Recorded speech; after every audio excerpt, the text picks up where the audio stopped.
Imagine waking up one day with a nagging pain in hip, getting worse day by day, and last pain at the wrist. Many people didn't even realize that this could be due to the condition called AVN, avascular necrosis, where parts of the bone starts to weaken because they aren't getting the enough blood flow. So let's delve into this topic of AVN, avascular necrosis of the hip joint with the Dr. Mohal Banker. આજે આપણે ચર્ચા કરીશું AVN of the hip joint and એના non surgical technique PRP થેરાપીથી. So what is a AVN of hip joint? તમે ઘણીવાર સાંભળ્યું હશે કે પગમાં ગેંગ્રીન થાય છે, આંગળી કાળી પડી જાય છે, પછી એને એમ્પ્યુટેશન કટ કરવી પડે છે. સો ધ સિમિલરલી એવીએન ઓફ હિપ જોઈન્ટમાં જે ફિમોરલ હેડ હોય એની અંદર બ્લડ સપ્લાય રિસ્ટ્રિક્ટ થાય, એને કારણે બોન છે એ બોન ડેમેજ થાય, સોફ્ટ થાય અંદરનું જે ફિમોરલ હેડ, અને એને કારણે બોનનું આખું રીમોડેલિંગ થાય. So this entire disease is called AVN of avascular necrosis of the hip joint. અને બેઝિકલી બ્લડ સપ્લાય એ રિસ્ટ્રિક્ટ થવાને કારણે આખું બોન ડેમેજ થાય છે અને એને કારણે આ રોગ થાય છે. ઘણા બધા કારણો છે કે જેને કારણે થઈ શકે.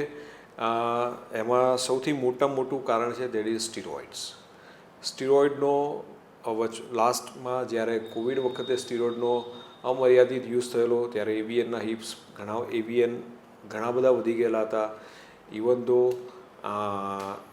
ઘણીવાર કોઈ રેસ્પિરેટરી ડિઝીઝમાં, અસ્થમામાં કે બીજા કોઈ ઓટોમિન ડિઝીઝમાં જ્યારે સ્ટીરોઇડ આપો છો ત્યારે એવીએનના ચાન્સીસ ઘણા બધા વધી જતા હોય છે. એ સિવાય કોઈ ટ્રોમા કે એના કારણે પણ એવીએન ઓફ હિપ જોવા મળતું હોય છે. So there are lots of reasons, but once the AVN develop, then how it progresses? So basically there are 4 stages of the AVN, અને એ સ્ટેજીસ ડિસાઇડ થાય છે કે બોન કેટલું ડેમેજ થયું છે. સ્ટેજ 1 to 2 સુધી જોવા જઈએ તો બોન રીમોડેલિંગમાં નથી ગયું હતું, અંદરનો પોર્શન થોડો ડેમેજ થયો છે, પણ બોનની સરફેસ છે, આ બોનની સરફેસ એ ઓલમોસ્ટ ઇન્ટેક્ટ હોય છે. પણ સ્ટેજ 3 અને સ્ટેજ 4માં ડેમેજ વધારે છે, એટલે જે ફિમોરલ હેડ હોય એ ફ્લેટન થવા માંડે અને એને કારણે પેશન્ટને ચાલવામાં તકલીફ વધવા માંડે છે.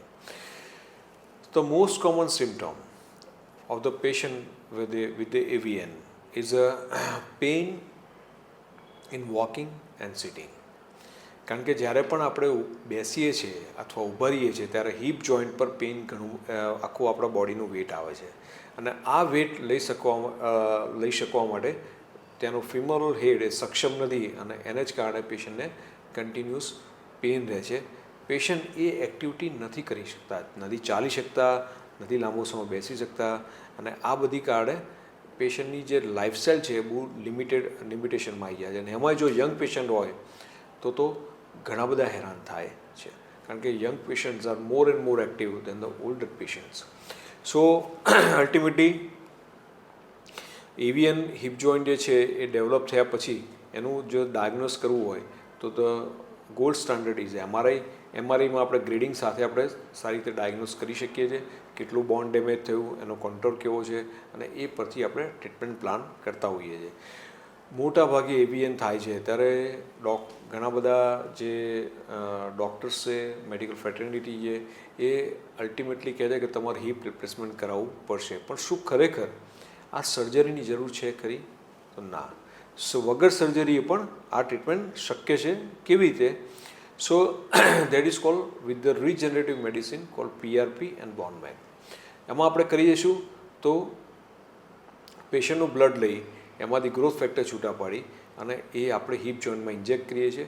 આ ઇન્જેક્ટ કરીએ છીએ તો એનાથી નવો જે બોનનો ગ્રોથ થાય છે, અને એને કારણે પેશન્ટને સિમ્ટમમાં ફાયદો થતો હોય છે. અને આ ફાયદો કેટલો જોવા મળે છે, કેવી રીતે જોવા મળે છે એ હું તમને આગળ સમજાવું. ક્યારે કરવું જોઈએ એ પણ તમને આપણે જોઈએ. સો પીઆરપી કેવી રીતે કામ કરે છે? So basically it's a growth factor. Once we inject into the hip joint, so we regenerate the cells. નવા સેલ્સ બનાવે છે, એટલે જે ડેમેજ થઈ ગયા છે એ સેલ્સ બનાવવામાં બહુ જ ઉપયોગી કામ કરે છે અને એને કારણે પેશન્ટને નવું બોન્સ બને અને એને કારણે ડેમેજ બોન્ડને રિપ્લેસ કરીને ન્યૂ બોન્ડ આવે એટલે પેશન્ટની વેઇટ બેરિંગ એક્ટિવિટી ઇમ્પ્રૂવ થાય અને that is what we want in to the patient કે સિમ્ટમ ઓછા થાય.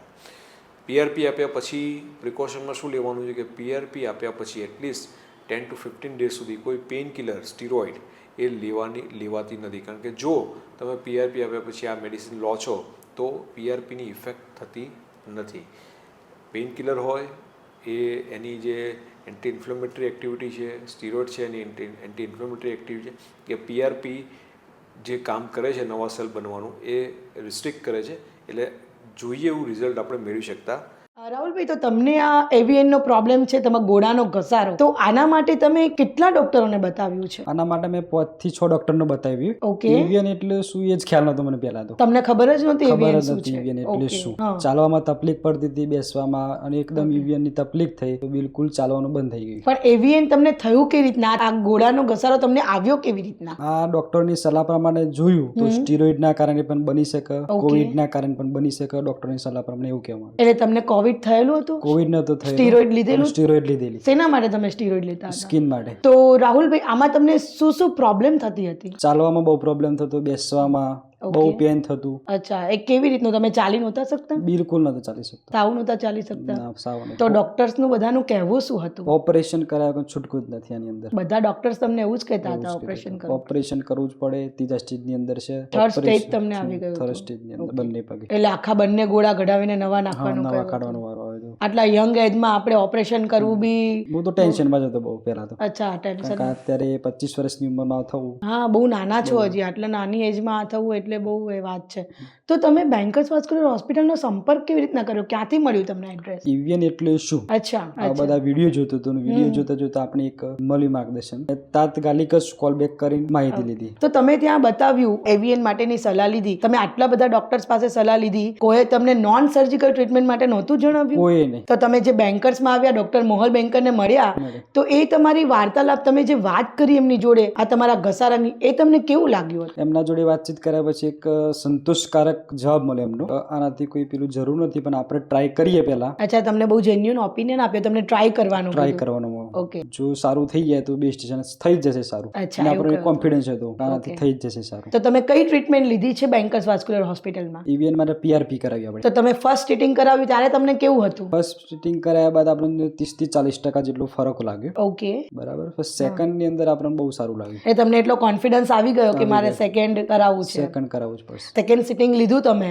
એના પછી તમને અત્યારે કેવું છે? સેકન્ડ સિટિંગ કર્યા પછી તો 80% જેટલો આરામ છે. ચાલી પણ શકું છું, બેસી પણ શકું છું નીચે. તમે સાંભળ્યું કે રાહુલભાઈને બંને ગોળાનો પ્રોબ્લેમ હતો.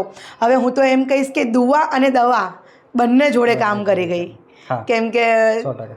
જે રીતના એમને હું જોઈ રહી છું, એટલા બધા ઇમોશનલ બી મને એ જે વાત કરે છે ને, એટલા ઇમોશનલ લાગી રહ્યા છે ને કે આટલું જ્યારે આવો પ્રોબ્લેમ હોય ને ત્યારે આઈ નો કે કોઈને કહી ના શકાય, કેવી રીતના કહેવાનું, પણ એમને બધું કામ કરી ગયું અને આટલા બધા ડૉક્ટર્સ પાસે જઈને આવ્યા અને છેલ્લે લકીલી ભગવાનની દયાથી, ભગવાનની અને એક દુવા અને દવા બંને કામ કરી ગયું. બાકી આપણને બહુ પ્રોબ્લેમ હતો. એટલે તમે આટલી કોઈને કંઈ પણ નતો શકતો. એટલે તમે આટલી સારી જગ્યાએ પહોંચ્યા હા, સારી જગ્યાએ. અને તમને બધું અને પ્રોપર. એક શોર્ટમાં જ પહોંચી ગયો. હા, બહુ તમને હેરાન ના થવું હા, પડે. હેરાન ના થવું પડે. અને એક જ વાર સર્ચ માર્યું, મેં કેવું છું મારી જાતે જ એવિયન એટલું શું ને એક વિડીયો મળે, એ તાત્કાલિક ઓન ધ સ્પોટ 10 જ મિનિટમાં લઈ લીધી ડિસિઝન. ઓહ, અને તમે તરત ને તરત બતાવવા આવી તમને ગયા. કોલ કર્યો મેં, હા, મામાને વાત એનો કરી. મને કોલ કર્યો, મેં તમને બધું સમજાવ્યું હતું ને તરત જ ઈડરના એક ગામ છે, 15 કિલોમીટર દૂર છે ઈડરથી, ત્યાંથી સેમ ડે ફોન કરીને સેમ ડે બતાવવા આવ્યા. આઈ થિંક મને ખબર છે સવારમાં એમનો ફોન આવ્યો હતો અને 12 સાડા 12 તો બતાવવા આવી ગયા હતા. પણ એમને એવું કહે છે કે ભગવાનની દુઆ કે મને આટલા સારા જગ્યાએ, મને આટલી સારી જગ્યા બતાવી અને નોન સર્જિકલ ટ્રીટમેન્ટ એમને અપનાવી. તમે લોકોએ જોયું કે અત્યારે કેટલું સારું છે. સો આપણે જે અનુભવ સાંભળ્યો એ પ્રમાણે PRP એમાં એક ઇન્જેક્શન આપીને કરીએ છીએ અને રિઝલ્ટ્સ ઘણા સારા મળે છે. બધી વાર મળે એવું જરૂરી નથી, પણ એટલીસ્ટ ટ્રાય કરવાથી કોઈ નુકસાન નથી. જો એકવારમાં આપણે ઇન્જેક્ટ કરીએ અને જો એમાં રિઝલ્ટ મળતું હોય તો રિપીટ કરીએ છીએ. 2 કે 3 વાર ઇન્જેક્ટ કરીએ તો રિઝલ્ટ વધારે સારું મળે છે. જનરલી સ્ટેજ 1 to 2માં વધારે સારું રિઝલ્ટ મળે છે. સ્ટેજ 3માં થોડું ડેમેજ વધારે હોય ત્યારે એમાં રિઝલ્ટમાં વેરિએશન આવતું હોય છે. સ્ટેજ 4માં generally we don't recommend it, કારણ કે બોન ઓલરેડી ડેમેજ થઈ ગયું છે, ફ્લેટ થઈ ગયું છે.